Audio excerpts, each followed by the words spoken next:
অনেক জায়গায় অনলাইনে ডকুমেন্ট আপলোড করার জায়গায় লেখা থাকে যে এটা 2 এমবি বা 3 এমবির মধ্যে ডকুমেন্টটা আপলোড করতে হবে। এবার যদি 2 এমবির জায়গায় 3 এমবি ডকুমেন্ট আপলোড করি, 3 এমবির জায়গায় 4 এমবি ডকুমেন্ট আপলোড করি, তাহলে কি হবে?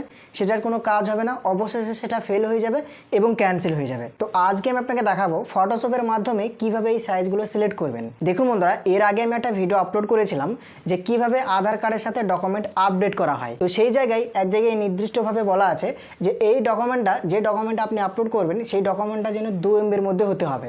এবার দেখুন 2 এমবি মানে যে 2 এমবি লাগবে ব্যাপারটা কিন্তু এরকম নয়। আপনি 1.5 এমবিও দিতে পারেন, 15 এমবিও দিতে পারেন, মানে 2 এমবির মধ্যে দিলেই হবে, ঠিক আছে? তো আমার একটা ভাই কমেন্ট করেছিল, ঠিক আছে ফটোশপ থেকে কিভাবে ঠিক করা যায় যদি একটু বলে দিতেন তাহলে অনেকটা ভালো হতো। আজকে আমি সেই ভিডিওটা নিয়ে হাজির হয়ে গেছি। আজকে আমি আপনাকে দেখাবো কিভাবে আপনি ফটোশপের মাধ্যমে কোনো ডকুমেন্টকে স্ক্যান করে কিভাবে আপনি সেটার সাইজটা সেট করবেন। ভিডিওটা অনেক হেল্পফুল হতে চলেছে। আমি আপনাকে রিকোয়েস্ট করব ভিডিওটা আপনি প্রথম থেকে শেষ পর্যন্ত দেখবেন। আশা করি এই ব্যাপারটা পুরো আপনার ক্লিয়ার হয়ে যাবে, আর আপনাকে কোথাও কোনো ভিডিও দেখতে হবে না। কিভাবে আপনি করবেন চলুন আমি হাতে হাতে দেখিয়ে দিচ্ছি। ভিডিওটা আপনি প্রথম থেকে শেষ পর্যন্ত দেখবেন। বন্ধুরা, আমি একটা ডকুমেন্ট নিয়ে নিয়েছি আপনাকে দেখানোর জন্য। এই ডকুমেন্টটা আমি স্ক্যান করে ফটোশপে নিয়ে গিয়ে কিভাবে আমি সাইজটা ঠিক করব আপনি ভিডিওটা প্রথম থেকে শেষ পর্যন্ত দেখবেন। তো দেখুন, প্রথমত আমি এই ডকুমেন্টটাকে নিলাম, নেওয়ার পরে আমি আমার প্রিন্টার মেশিনে প্রবেশ করাচ্ছি। দেখুন এটাকে আমি স্ক্যান করব, ঠিক আছে? তো স্ক্যান করার জন্য কি করলাম, এইভাবে উপর করে ডকুমেন্টটাকে দিয়ে দিলাম, দিয়ে চাপনাটা এইভাবে চাপিয়ে দিলাম। এবার আমি চলে আসছি আমার ফটোশপ সফটওয়্যারে। দেখুন আমি ফটোশপ সফটওয়্যারে চলে আসলাম। এবার কিভাবে স্ক্যান করব আপনি দেখতে থাকুন, আপনি ভালোভাবে লক্ষ্য রাখবেন, ঠিক আছে? আমি কোথায় কোথায় ক্লিক করছি। প্রথমত এই যে উপরের দিকে লক্ষ্য রাখুন, ফাইল বলে একটা অপশান আছে, ফাইল অপশানে একবার ক্লিক করবেন। এইখানে ক্লিক করার পরে নিচের দিকে আসবেন, দেখবেন ইম্পোর্ট বলে একটা অপশান আছে। এখানে মাউস পয়েন্টারটা নিয়ে আসলে ডান দিকে দেখবেন আরও কিছু এক্সট্রা অপশান যুক্ত হয়ে যাবে। তো আপনি দেখবেন আপনার মেশিনের যে নামটা, মানে আপনার কম্পিউটারের সঙ্গে যে মেশিনটা সিলেক্ট করা আছে, সেই প্রিন্টার মেশিনটা, সেই প্রিন্টার মেশিনের নামটা এখানে শো করাবে। আপনি সেই প্রিন্টার মেশিনের নামটার উপরে একবার ক্লিক করবেন। দেখুন আমি আমার প্রিন্টার মেশিনের নামটার উপরে একবার ক্লিক করে দিলাম, আর এরকম ধরনের স্ক্যানের একটা বক্স আপনার সামনে চলে আসবে, ঠিক আছে? এবার এই জায়গাতে দেখুন এই যে মুড বলে লেখা আছে, মুডের পাশে যে ফটো মুড বলে লেখা আছে, এইখানে যদি আপনার সেটা ডকুমেন্ট হয় আপনি ডকুমেন্ট মুড করে দিতে পারেন, কোনো ধরনের কোনো অসুবিধা নেই, ঠিক আছে? তারপরে নিচের দিকে লক্ষ্য রাখবেন এই যে ডকুমেন্ট সাইজ বলে লেখা আছে, এখান থেকে A4 থাকবে, এখানে ইমেজ টাইপের কালার থাকবে, রেজুলেশনে 300 থাকবে। তারপরে আপনি নিচের দিকে লক্ষ্য রাখবেন এই যে এখানে স্ক্যান বলে লেখা আছে, স্ক্যান লেখাটা একবার ক্লিক করে দেবেন। এইখানে ক্লিক করার পরে কী হবে দেখবেন আপনার মেশিনের সাউন্ড হতে শুরু হয়ে যাবে। আপনার মেশিনের এই যে বাতি অন অফের এটা টিপ টিপ করবে, আর আপনি স্ক্রিনের দিকে লক্ষ্য রাখলে দেখতে পারবেন এখান থেকে একটা গ্রিন সিগন্যাল যাবে। এটা পুরোপুরি কমপ্লিট হয়ে গেলেই আপনার স্ক্যান হয়ে ফটোশপ সফটওয়্যারে ওই ডকুমেন্টটা চলে আসবে। তো দেখুন বন্ধুরা, ফাইনালি কিন্তু চলে আসলো। আমি যে ডকুমেন্টটা স্ক্যান করলাম সেটা কিন্তু ফটোশপে চলে এসেছে। এবার আমি কি করব, মানে এটা এক পিট হলো, আর এক পিটও তো লাগবে। যদি আপনি এক পিটে আপলোড করেন কোনো জায়গায় তাহলে কি কোনো কাজ হবে না, আপনাকে 2 পিটই করতে হবে। তো আর এক পিট করার জন্য আমি আবারও চলে আসলাম আমার প্রিন্টার মেশিনে, ঢাকনাটাকে ওপেন করলাম, দিয়ে আমি এটাকে উল্টো করে দিলাম এরকম করে, ঠিক আছে? উল্টো করে দিলাম। এবার আমি আবারও প্রিন্টার মেশিনের ঢাকনাটা চাপিয়ে দিলাম, দিয়ে আবারও চলে আসলাম আমার ফটোশপ সফটওয়্যারে। তারপরে দেখুন আবার ওই যে নিচের দিকে স্ক্যান বলে লেখা আছে, স্ক্যান লেখাটায় ক্লিক করে দিলাম। এইখানে ক্লিক করার পরে ওই যে উল্টো করে চাপালাম সেটা এবার স্ক্যান হচ্ছে, ঠিক আছে? প্রথমত এটা মানে সিধাটা স্ক্যান হয়েছে, এবার উল্টোটা স্ক্যান হচ্ছে। এবার দুটো যখন পুরো কমপ্লিট স্ক্যান হয়ে যাবে, কিভাবে আমি ক্রপ করে একটা পেজের উপরে নিব এবং কিভাবে সেটাকে আমি সাইজ করব আপনি দেখতে থাকুন। তো দেখুন বন্ধুরা, ফাইনালি কিন্তু এপিট ওপিট স্ক্যান হয়ে গেছে। এবার আমি এই যে স্ক্যানারের যে বক্সটা আছে এটা তোমার আর দরকার নেই, এটাকে আমি কেটে দেবো। যার কারণে এই যে ক্লোজ আছে, এই ক্লোজে ক্লিক করে দিলাম, স্ক্যানের যে বক্সটা সেটা চলে গেল। এবার দেখুন এটা হচ্ছে উল্টো পিঠ আর এটা হচ্ছে সিধা পিঠ। দেখুন আপনি হয়তো একটু ব্লার টাইপের দেখতে পাচ্ছেন, কেননা কোনো ধরনের কোনো কার্ড মানে ইউটিউবে দেখানো একবারে পুরোপুরি নিষেধ আছে, তার নাম্বার, ঠিক আছে, সিকিউরিটি কোনো কিছু দেখানো যাবে না। যার কারণে প্রসেসটা আপনি দেখেন, আশা করি আপনি তারপরে বুঝতে পারছেন আমি যেভাবে বলছি বা দেখাচ্ছি। তো দেখুন এবার যে কাজটা আপনি করবেন আমি আপনাকে দেখাই। তো দেখুন বন্ধুরা, এবার আমি এই প্রথমকার পেজটা এখান থেকে আমি এটা ম্যাক্সিমাইজ করে নিচ্ছি, ঠিক আছে? এটা ম্যাক্সিমাইজ করে নিলাম। ম্যাক্সিমাইজ করার পরে এটাকে প্রথমত আপনাকে ক্রপ করে নিতে হবে। তো ক্রপটা কিভাবে করবেন, আপনি চলে আসবেন এই জায়গাতে টুলবারে আসার পরে এই যে ক্রপ টুলের যে আইকনটা আছে এখানে একবার ক্লিক করে দেবেন। এইখানে ক্লিক করার পরে যদি আপনার উইথে এবং হাইটে কোনো কিছু নাম্বার প্রেস করা থাকে তাহলে সেটা আপনি ক্লিয়ার করে দেবেন এই জায়গাতে, ঠিক আছে? একবার ক্লিয়ার করে দেবেন। এইখানে ক্লিক করে দিলে এই সাইজ যেটা সিলেক্ট করা আছে সেটা চলে যাবে, দিয়ে আপনি সুন্দরভাবে এইভাবে ক্রপ করবেন, ঠিক আছে? দেখুন এতটুকু নিলেন, নেওয়ার পরে আপনি কী করবেন, ছেড়ে দেবেন মাউস পয়েন্টারটা ছেড়ে দেওয়ার পরে ডকুমেন্টটা যে হিসেবে আছে না, মানে যেরকম সাইজের, মানে যেদিকে হেলে আছে সেই দিকে আপনি এটা ঘোরাবেন। এই যে ক্রপিংয়ের যে ব্যাপারটা আছে দেখুন, চার সাইডে এখানে একটা পয়েন্ট, এখানে একটা পয়েন্ট, এই জায়গাতে একটা পয়েন্ট দেখতে পাচ্ছেন। এই পয়েন্টগুলোর সাইড আপনি মাউস পয়েন্টারে নিয়ে আসবেন, পয়েন্টের কাছে নয়, পয়েন্টের একটু দূরে মাউস পয়েন্টারে নিয়ে আসলে দেখবেন মাউস পয়েন্টারটা একটু হালকা অ্যারো চলে এসেছে, মানে একটু বাঁকানো চলে এসেছে। তখন আপনি দেখবেন যে এই যে ডকুমেন্টটা আছে সেটা কীভাবে আছে, কীভাবে হেলে আছে সেইভাবে আপনাকে ঘোরাতে হবে। এটা দেখুন এরকম হেলে আছে, যার কারণে আমি এইভাবে ঘুরিয়ে দিলাম। ঘোরানোর পর এবার কী করতে হবে, উপরের দিকে লক্ষ্য রাখুন টিক চিহ্নিত একটা আইকন আছে, এখানে একবার ক্লিক করে দেবেন। এইখানে ক্লিক করার পরে কী হবে, আপনার যে ডকুমেন্ট সেটা কিন্তু এইভাবে চলে আসবে। বোঝা গেল? ডকুমেন্টটা কীভাবে সাইজ করবেন সেটা দেখাচ্ছি, পাকা টারা সোজা করা নয় কিন্তু। আপনি এইভাবে করে দিয়েই যদি ডকুমেন্টটা আপলোড করেন, আপলোড হয়ে যাবে, কোনো ধরনের কোনো অসুবিধা নেই। তো আমি কী করে দিলাম, ধরে নিন একটা হলো, তো এখান থেকে আমি রিস্টোর ডাউনে ক্লিক করে দিলাম।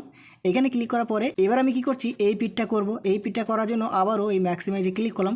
এখানে ক্লিক করার পরে আবারও আমি এইভাবে ক্রপ করে নিলাম জিনিসটাকে, দিয়ে এরকমভাবে হালকা ঘুরিয়ে দিলাম যাতে এর সোজাসুজি করে নিলাম। ঠিক আছে, এটা এতটুকু একটু কাছাকাছি করে নিলাম, মানে যতটুকু আছে দেখুন এতটুকু কাছাকাছি করে নিয়ে এইখান থেকে টিক চিহ্নতে ক্লিক করে দিলাম।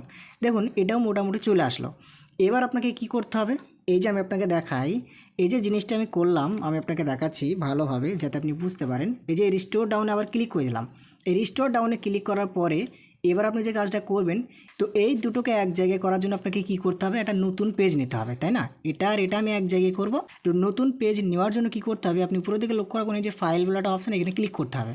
এইখানে ক্লিক করার পরে দেখুন প্রথমেই নিউ বলাটা অপশান আছে, এখানে একবার ক্লিক করে দেবেন। এইখানে ক্লিক করার পরে এখান থেকে আপনি A4 সাইজ সিলেক্ট করবেন। সিলেক্ট করার পরে যে ওকে বলে লিখেছে এখানে ক্লিক করে দেবেন। দেখুন A4 সাইজের একটা পেজ আপনার সামনে চলে আসলো। এবার আপনি কি করবেন, এই ডকুমেন্টটাকে প্রথমত মুভ করে এর উপরে নিয়ে আসবেন। তার জন্য আপনাকে টুল বারে সেই মুভ টুলে ক্লিক করতে হবে, ডকুমেন্টের উপর একবার ক্লিক করতে হবে, দিয়ে ডকুমেন্টটাকে ধরে এরকমভাবে এখানে নিয়ে আসতে হবে। আপনি এইভাবে উপরের দিকে সাজাবেন। তারপরে আবারও এই যে ব্যাক পেজটা আছে, এই ব্যাক পেজের উপর একবার ক্লিক করবেন, দিয়ে এটাকে ড্র্যাগ করে ধরে নিয়ে এসে এরকমভাবে এখানে ছেড়ে দেবেন। দেখুন দুটো মোটামুটি পাশাপাশি হয়ে গেল, তাই না? এবার আপনি কি করবেন, পেজটাকে ম্যাক্সিমাইজ করে নেবেন। ম্যাক্সিমাইজ করে নেওয়ার পরে দেখুন বন্ধুরা, এবার দেখুন দুই সাইড কিন্তু পাশাপাশি হয়ে গেছে একটা পেজের মধ্যে, তাই না?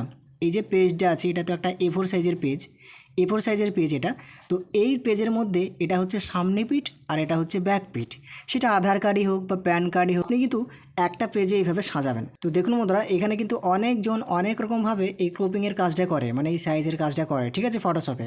তো আমি আপনাকে বলবো আমি যেটা করছি, মানে আমি যেটা করি আর কি সেরকমভাবে করছি, ঠিক আছে, মানে আমি যেটা করি সেইভাবে আপনাকে দেখাচ্ছি। ওকে, তো দেখুন অনেকজন অনেক রকমভাবে করতে পারে, আমি যেভাবে করি সেটাই আপনাকে দেখাচ্ছি এবং বোঝাচ্ছি। তো এবার দেখুন এই যে পেজে চলে আসলো না, এবার আপনি একটু ক্লিক করে করে এটাকে সমান করে নেবেন, ঠিক আছে, মানে একবার মিডিল পয়েন্টে নিয়ে আসবেন। এটার একবার এই পেজটার মিডিল পয়েন্টে নিয়ে আসবেন, অ্যারোগুলো প্রেস করে করে, কিবোর্ডে যে অ্যারোগুলো আছে এগুলো প্রেস করে করে একটু মিডিল পয়েন্টে নিয়ে আসবেন। মিডিল পয়েন্টে নিয়ে আসার পরে আবারও আপনি যে ক্রপ টুল আছে ক্রপ টুলে ক্লিক করবেন। এখানে ক্লিক করার পরে এবার আপনি এরকমভাবে মাথার দিকে ধরবেন মাউস পয়েন্টারটা, দিয়ে একবারে মাউসের বাঁ দিকে সুইচটা প্রেস করে এইভাবে নিচের দিকে টানবেন। যতটুকু এরিয়ার মধ্যে ওই কার্ডগুলো আছে এরকমভাবে সোজাসুজি করে টেনে এটা ক্রপ করে নেবেন। দেখুন এতটুকু এরিয়ার মধ্যে আছে, এতটুকু আমি ক্রপ করলাম, দিয়ে ছেড়ে দিলাম। দিয়ে আমি কি করছি, এবার উপরের দিকে লক্ষ্য রাখুন এই যে টিক চিহ্নিত আইকন আছে, টিক চিহ্নিত আইকনটায় ক্লিক করে দিচ্ছি। আবারও একবার এইভাবে আমি ক্রপ করে নিলাম, দেখুন কাছাকাছি করে নিলাম, ঠিক আছে, দেখুন এতটুকুই নিলাম, দিয়ে টিক চিহ্নতে ক্লিক করে দিলাম। এবার দেখুন এপিট ওপিট কিন্তু এক জায়গায় হয়ে গেছে। এবার আপনাকে যে কাজটা করতে হবে, আসল কাজ, সেটা হচ্ছে আপনার সাইজটাকে কম করতে হবে। এটা কিন্তু অনেক সাইজ হয়ে আছে, তো সেটা কমানোর জন্য কি করবেন আমি আপনাকে দেখাচ্ছি। প্রথমত এই যে উপরের দিকে লক্ষ্য রাখুন ইমেজ বলে একটা অপশান আছে না, ইমেজ অপশানটায় ক্লিক করবেন। এইখানে ক্লিক করার পরে নিচের দিকে আসবেন, নিচের দিকে আসার পরে দেখুন ইমেজ সাইজ বলে একটা অপশান আছে, এখানে ক্লিক করে দেবেন। এইখানে ক্লিক করার পরে দেখবেন এরকম ধরনের ইমেজ সাইজের একটা বক্স আসবে। আপনি নিচের দিকে আসবেন একবারই, দিয়ে দেখবেন এখানে রেজুলেশন বলে একটা অপশান আছে, তার পাশে দেখবেন একটা ঘর আছে। তো এই ঘরটার উপর একবার ক্লিক করবেন। এইখানে ক্লিক করার পরে দেখবেন এটা 300 অথবা 300 করা থাকতে পারে। তো এটাকে আপনি কেটে দিয়ে 150 করে দেবেন, মানে 300 আছে আপনি হাফ করবেন। তো হাফ করার জন্য আমি ব্যাক স্পেস করে কেটে দিলাম 300টাকে, আমি এখানে 150 অর্থাৎ 150 করলাম। 150 করার পরে এবার আমি কি করছি, এখান থেকে এই যে ওকে বলে লেখা, ওকে লেখায় ক্লিক করে দিলাম। এবার আপনাকে যে কাজটা করতে হবে এটাকে সেভ করতে হবে, মানে পিডিএফে, ঠিক আছে। আপনি যেখানে আপনার ডকুমেন্ট আপলোড করার কথা বলা হয়েছে ওখানে দেখবেন জেপিজি, পিএনজি অথবা পিডিএফের মাধ্যমে বলা হয়েছে, তাই না? তো আমি আপনাকে যেটা বলবো আপনি পিডিএফের মাধ্যমেই করবেন, মানে পিডিএফ করেই ডকুমেন্টটা আপলোড করবেন, তাহলে কিন্তু জিনিসটা ভালো হবে, ক্যান্সেল হয়ে যাওয়ার ভয়টা একটু কম থাকে। তো পিডিএফটা কীভাবে করবেন দেখাচ্ছি। তো পিডিএফ করার জন্য এবার আপনি সাইজটা সিলেক্ট করে দিলেন, 300 ছিল, এখানে কী করলেন 150, দিয়ে আপনি কিবোর্ড থেকে কন্ট্রোল অল্ট এস একবার প্রেস করবেন। কন্ট্রোল অল্ট এস প্রেস করার পরে এরকম ধরনের দেখবেন আপনার কম্পিউটারে যতটা ফাইল থাকবে সব খুলে যাবে। এবার যেখানে এই ফটোটা আপনি সেভ করবেন সেই জায়গার ফাইলটা আপনি খুলবেন। তো আমি আপনাকে দেখানোর জন্য একটা কাজ করে দিচ্ছি যাতে আপনার বুঝতে সুবিধা হয়। ধরে নিন আমি যে ডকুমেন্টটা বানালাম না, ওই ডকুমেন্টটাকে পিডিএফ করে সেভ করব ডেস্কটপে, ঠিক আছে, মানে বাইরে যে ফোল্ডারগুলো আমার আছে দেখছেন ওখানে আমি সেভ করবো যাতে আপনি বুঝতে পারেন। তো তার জন্য এই যে ডেস্কটপ বলে যেটা লেখা আছে এখানে ক্লিক করলাম। এখানে ক্লিক করার পরে আমরা ডেস্কটপে যতটা ফাইল সেভ করা আছে বা যতটা ফোল্ডার বানানো আছে সেগুলো কিন্তু সব এখানে দেখাচ্ছে। তো আমি এখানে একটা নিউ ফোল্ডার বানাবো, দিয়ে সেই নিউ ফোল্ডারে এটাকে সেভ করবো। যার কারণে আমি কী করছি, এই ফাঁকা জায়গার উপরে মাউসের রাইট বাটনে ক্লিক করছি। এখানে ক্লিক করার পরে যে নিউ বলে লেখা আছে নিচে, নিউ লেখাটাই মাউস পয়েন্টারটা নিয়ে আসলেই বাঁদিকে দেখবেন ফোল্ডার বলে একটা অপশান আসবে। ফোল্ডার অপশানে ক্লিক করে দিলাম, দেখুন নিউ ফোল্ডার বলে একটা ফোল্ডার হয়ে গেল। কোথায়? এই যে এখানে। তো এইখানে এবার আমি ডবল ক্লিক করলাম, মানে এবার এখানে সেভ হবে। তো এবার দেখুন এটাকে পিডিএফ করতে হবে, এটা কিন্তু এখনও পিডিএফ করা নেই। তো পিডিএফটা করার জন্য আপনি নিচের দিকে লক্ষ্য রাখুন, এই যে ফরম্যাট বলে লেখা, পাশে দেখুন ফটোশপ পিএসডি পিডিডি লেখা আছে, এখানে ক্লিক করবেন। এইখানে ক্লিক করার পরে এবার কি করবেন, এটাকে পিডিএফ করবেন। যার কারণে আপনি নিচের দিকে আসবেন, এইভাবে নিচের দিকে আসার পরে দেখুন ফটোশপ পিডিএফ বলে লেখা আছে, এই ফটোশপ পিডিএফ লেখাটা একবার ক্লিক করে দেবেন। এইখানে ক্লিক করার পরে এবার আপনি ডান দিকে লক্ষ্য রাখুন, সেভ বলে লেখা, সেভ লেখাটায় ক্লিক করবেন। তারপরে দেখবেন পিডিএফ অপশানের এরকম ধরনের একটা বক্স আসবে, এটা কী করা আছে দেখবেন, এখান থেকে আপনি হাই করে দেবেন। হাই করার পরে এই জায়গাতে ওকে করে দেবেন। ওকে করার পরে দেখবেন সঙ্গে সঙ্গে ওটা ডেস্কটপে সেভ হয়ে যাবে। দেখুন এবার আমি আপনাকে দেখাচ্ছি, আমি এই মাইনাসে ক্লিক করলাম। এইখানে ক্লিক করার পরে এবার আমি আপনাকে বলি, এই যে নিউ ফোল্ডার বলে যে অপশানটা হয়ে গেল, মানে আমি যেটা নিউ ফোল্ডার ওখানে বানালাম, মানে এর মধ্যে পিডিএফটা সেভ হয়ে গেছে। কীভাবে? ডবল ক্লিক করলাম এইখানে। ডবল ক্লিক করার পরে এবার আমি আপনাকে দেখাই যে এটা কত এমবিতে পরিণত হলো, ঠিক আছে। ওই যে ওখানে যখন আপনি একটা ডকুমেন্ট আপলোড করতে যাচ্ছেন ওখানে দেখাচ্ছে যে 2 এমবির মধ্যে করতে হবে। তো 2 এমবির জায়গায় 3 এমবি হলে তো হবে না, আপনাকে 2 এমবির নিচে হতে হবে, 2 এমবির বেশি হলে চলবে না।